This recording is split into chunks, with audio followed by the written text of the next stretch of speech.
창세기 6장 13절부터 22절까지 말씀을 한 절씩 교독하겠습니다.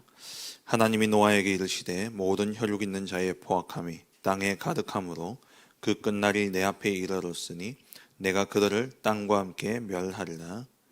너는 고페로 나무로 너를 위하여 방주를 만들되 그 안에 칸들을 막고 역청을 그 안팎에 칠하라.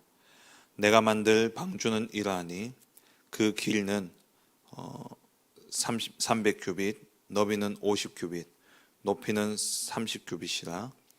거기에 창을 내되 위에서부터 한 규빗에 내고 그 문은 옆으로 내고 상중하 3층으로 할지니라.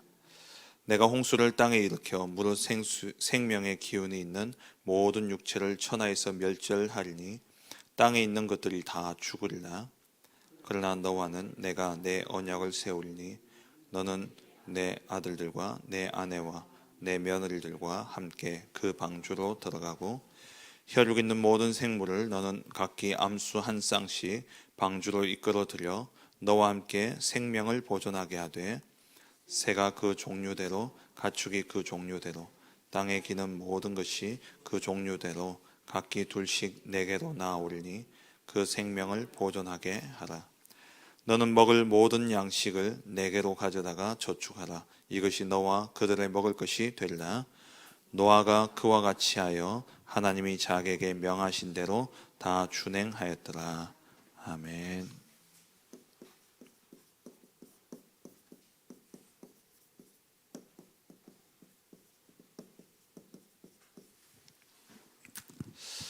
하나님의 말씀은 살았고 활력이 있습니다.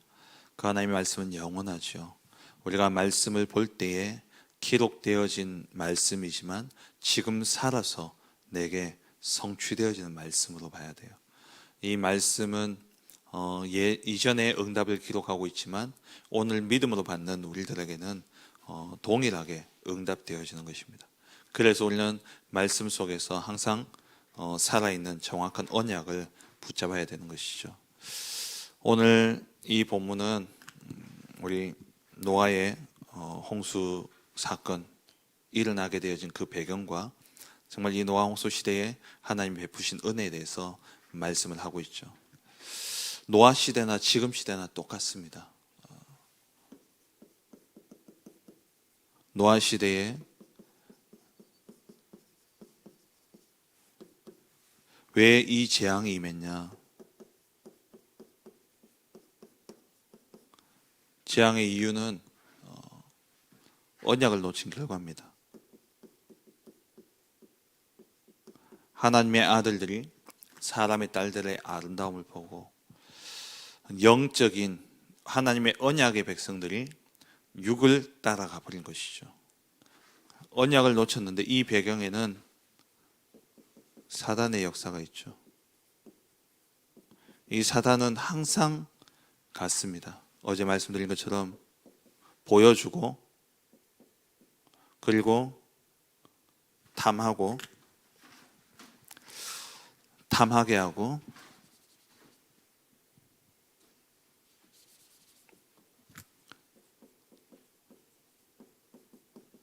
보여주고 탐하게 하고 그리고 그것을 취하게 만들죠.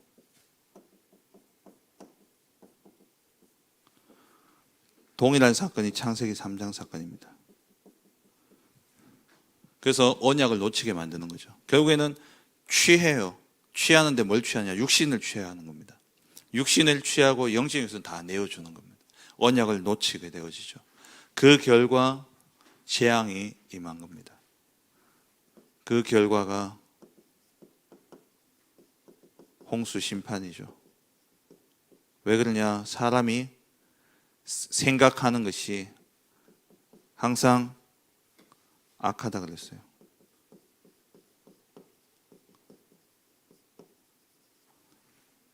항상 악한 계획을 세우고 그래서 죄악이 세상에 가득하게 되어졌죠. 그래서 하나님이 이 사람을 지면에서 쓸어버리기를 작정하신 것입니다. 이러한 가운데 하나님이 버려두지 아니하시고 노아로 하여금 방주운동을 일으키게 하셨죠. 이 방주운동을 통해서 나를 살리고 가정을 살리고 14절이죠. 이거는 17절이죠. 그리고 모든 생물을 19절에 모든 생물을 살리게 하신 것입니다. 지금 이 시대도 똑같습니다. 현 시대 정말 이 노아 시대와 같은 이 재앙의 홍수가 시대를 덮어버렸죠. 지금 이 시대도 사단이 주는 메시지가 똑같아요. 보여주고 안목의 정욕이죠. 그리고 탐하고 육신의 정욕이죠. 그러면서 그것을 취하게 만들면서 자기에게 도취되어져 버립니다. 그러니까 나의 만족, 나의 성공. 결국 창세기 3장, 6장, 11장에 여기에 빠지다 보니까 이 세상도 똑같은. 그래서 고린도후서 10장 4절에서 5절에 사단의 견고한 진,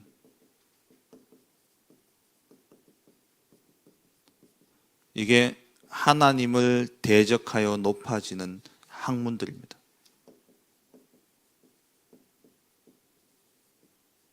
하나님을 대적해서 높아지도록 하는 모든 이론이죠.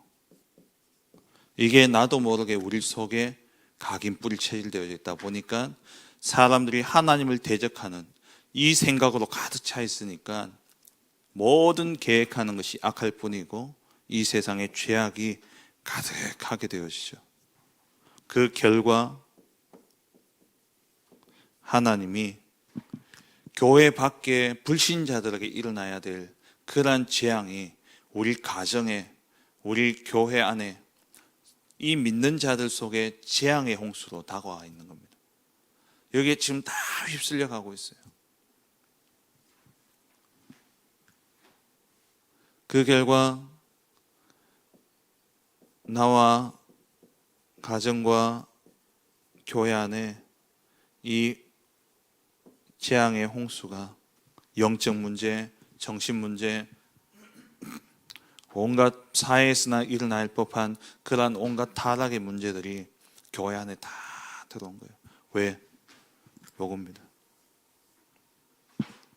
우리가 보이는 것에 속으면 안 돼요. 거기에 다 빼앗기다 보니까 이 사단의 전략에 다 무너진 겁니다.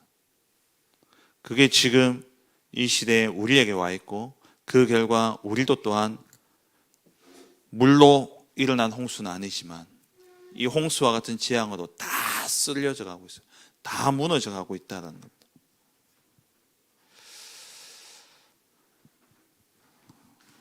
디모데후서 3장 2절에서 4절 말씀처럼 자기를 사랑함으로 하나님을 대적하여 내가 높아지려는 그 사상 속에서 나온 게 자기 사랑입니다. 자기애죠. 그 결과 돈을 사랑하고 또 살인하며 그런 문제들이 일어나는 겁니다. 교만하고 자랑하고 부모를 거역하고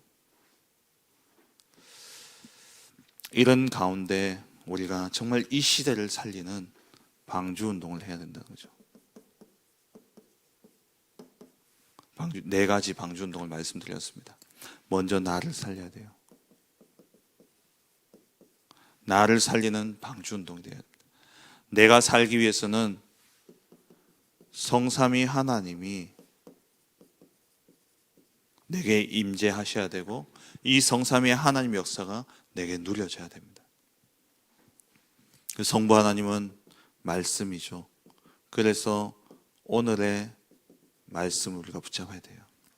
이 성삼위 하나님이 나와 동행하고 역사하시는 포인트가 매일 우리가 그 포인트를 잡아야 되는데, 그게 뭐냐? 오늘 내게 주신 말씀, 그 말씀 통해서 성부 하나님이 내게 역사하시는 겁니다.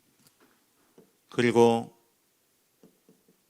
오늘의 기도, 성자 예수님은 우리에게 기도로 응답하시죠. 그리고 성령 하나님은 영혼 구원을 이루십니다. 전도 사역을 하시죠. 성령이 아니고는 그리스도를 주라 시인할 수 없다 그랬어요. 그래서 나를 살리는 방주운동, 성삼위 하나님이 내 안에 임재하시고 내게 역사하셔야 되는데, 이 사실을 내가 매일 확인하고 누리는 방법이 뭐냐? 오늘 내게 주어지는 언약의 말씀, 그 말씀을 통해서 하나님이 주실 응답, 그걸 내가 기도 제목으로 붙잡고, 그리고 그 말씀 붙잡고 가는 현장 속에 하나님이 이루실 일, 그것을 매일 찾아내는 거예요. 그래서 제가 어제 체크리스트를 만들어서 이번 주 강단 말씀을 여러분 실제 삶 속에 적용하고 누릴 수 있도록, 그러기 위해서 제가 체크리스트를 드렸는데요. 정말 나를 살리는 길은 이것밖에 없습니다. 하나님의 역사가 아니면요, 절대 바뀌어지지 않아요, 사람은. 하나님의 역사를 보지 않으면은 절대 내 각인 뿌리 체질 바뀌어질 수가 없습니다.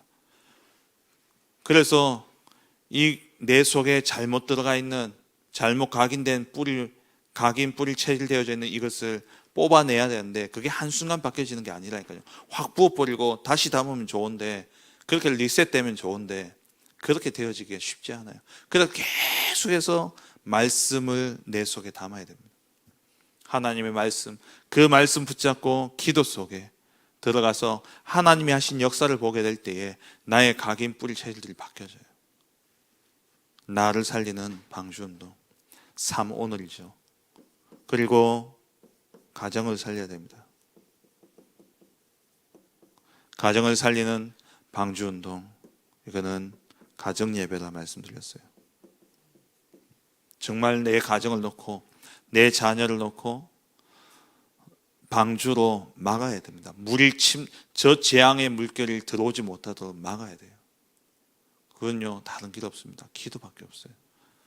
정말 가정에서 예배, 온 가족이 함께 예배할 수 있으면 좋지만, 그렇지 못하다면 나 혼자서라도 단을 쌓아야 됩니다. 이 가정에서의 방주운동. 그리고 세 번째로 교회 살리는 방주운동이죠.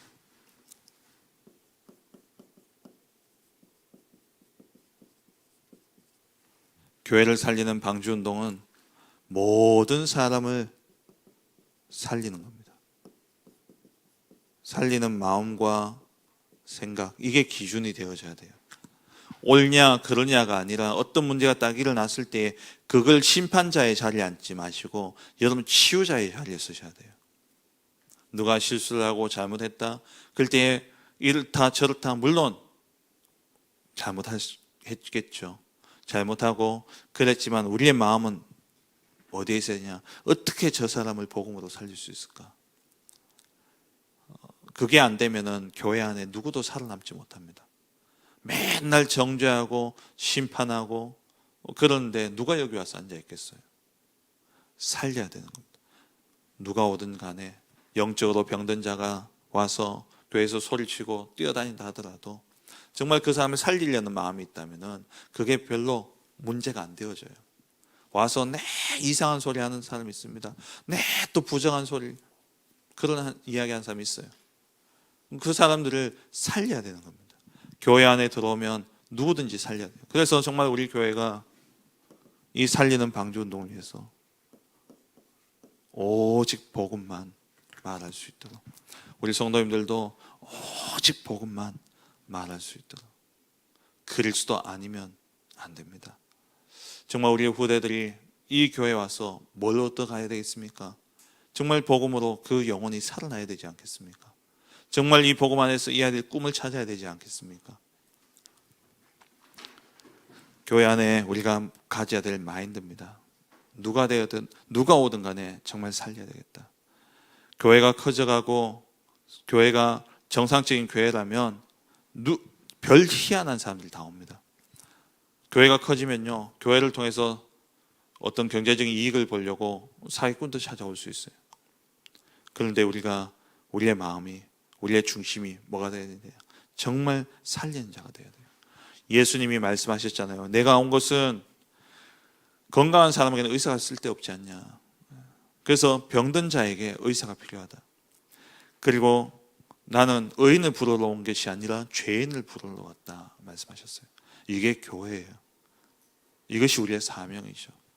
그래서 정말 교회 안에 방주운동이 일어나야 되는데, 모든 사람을 살리는, 여러분들 생각과 마인드가 어떤 사람을 보더라도 정말 어떻게 하면 이 사람을 복음으로 살릴 수 있을까, 여기에 모든 마음 중심이 담겨져야 됩니다. 네 번째는 현장을 살리는 방주운동이죠.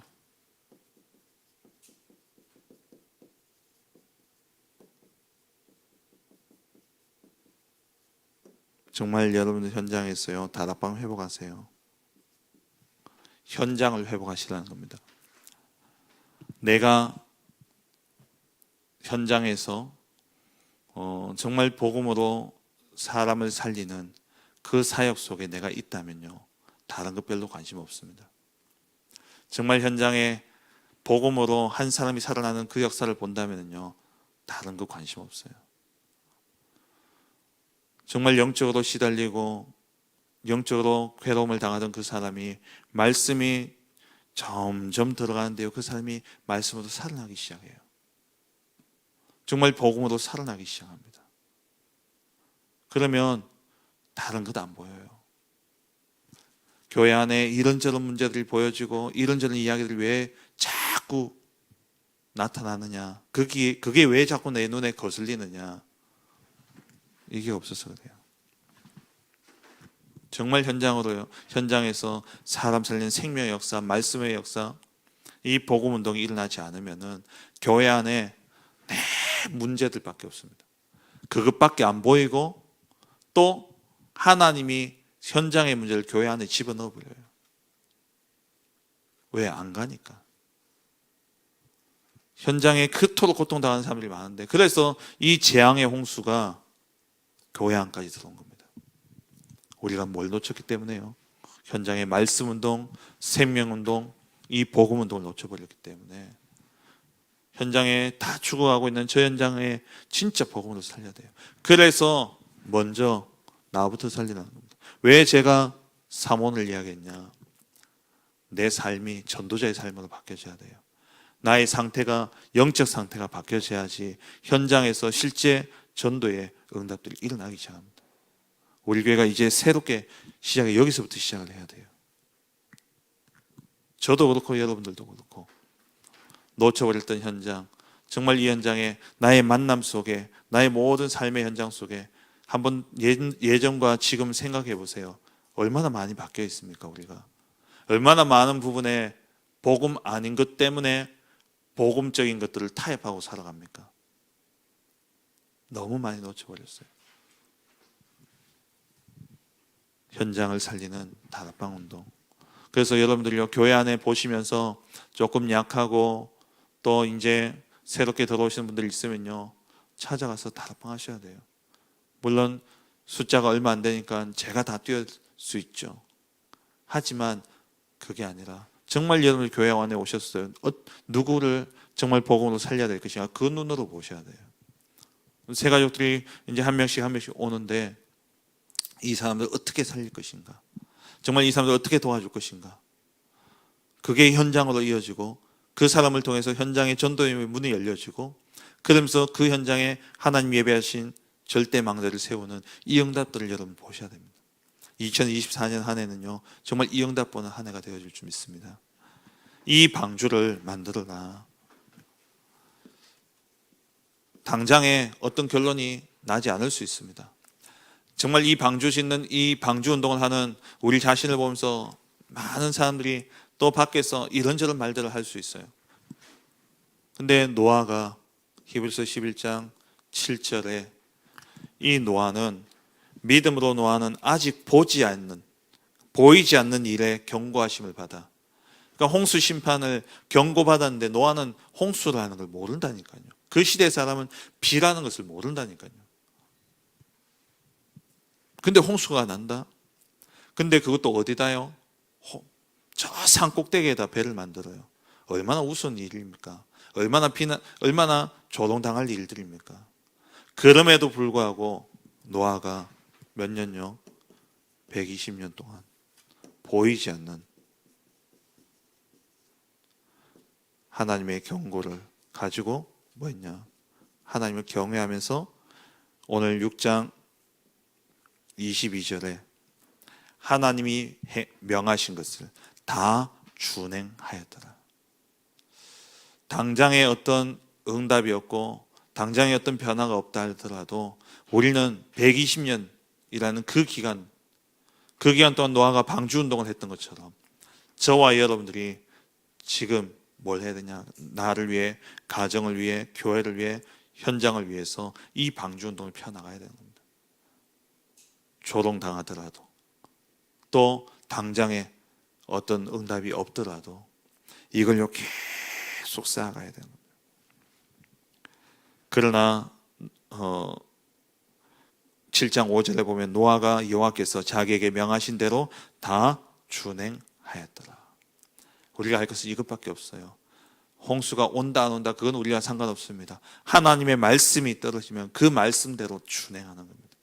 나를 살리는 방주운동, 그리고 가정을 살리는 방주운동, 교회를 살리는 방주운동, 현장을 살리는 방주운동, 이 방주운동을 통해서 정말 저와 여러분들을 통해 이 시대의 재앙의 홍수가 막혀지고 그 모든 생물의 종들을 보존케 했던 것처럼 우리 후대를 살리고 시대를 살리는 그런 응답 누리는 우리 모든 성도님들 되어주시길 주의 이름으로 축원합니다.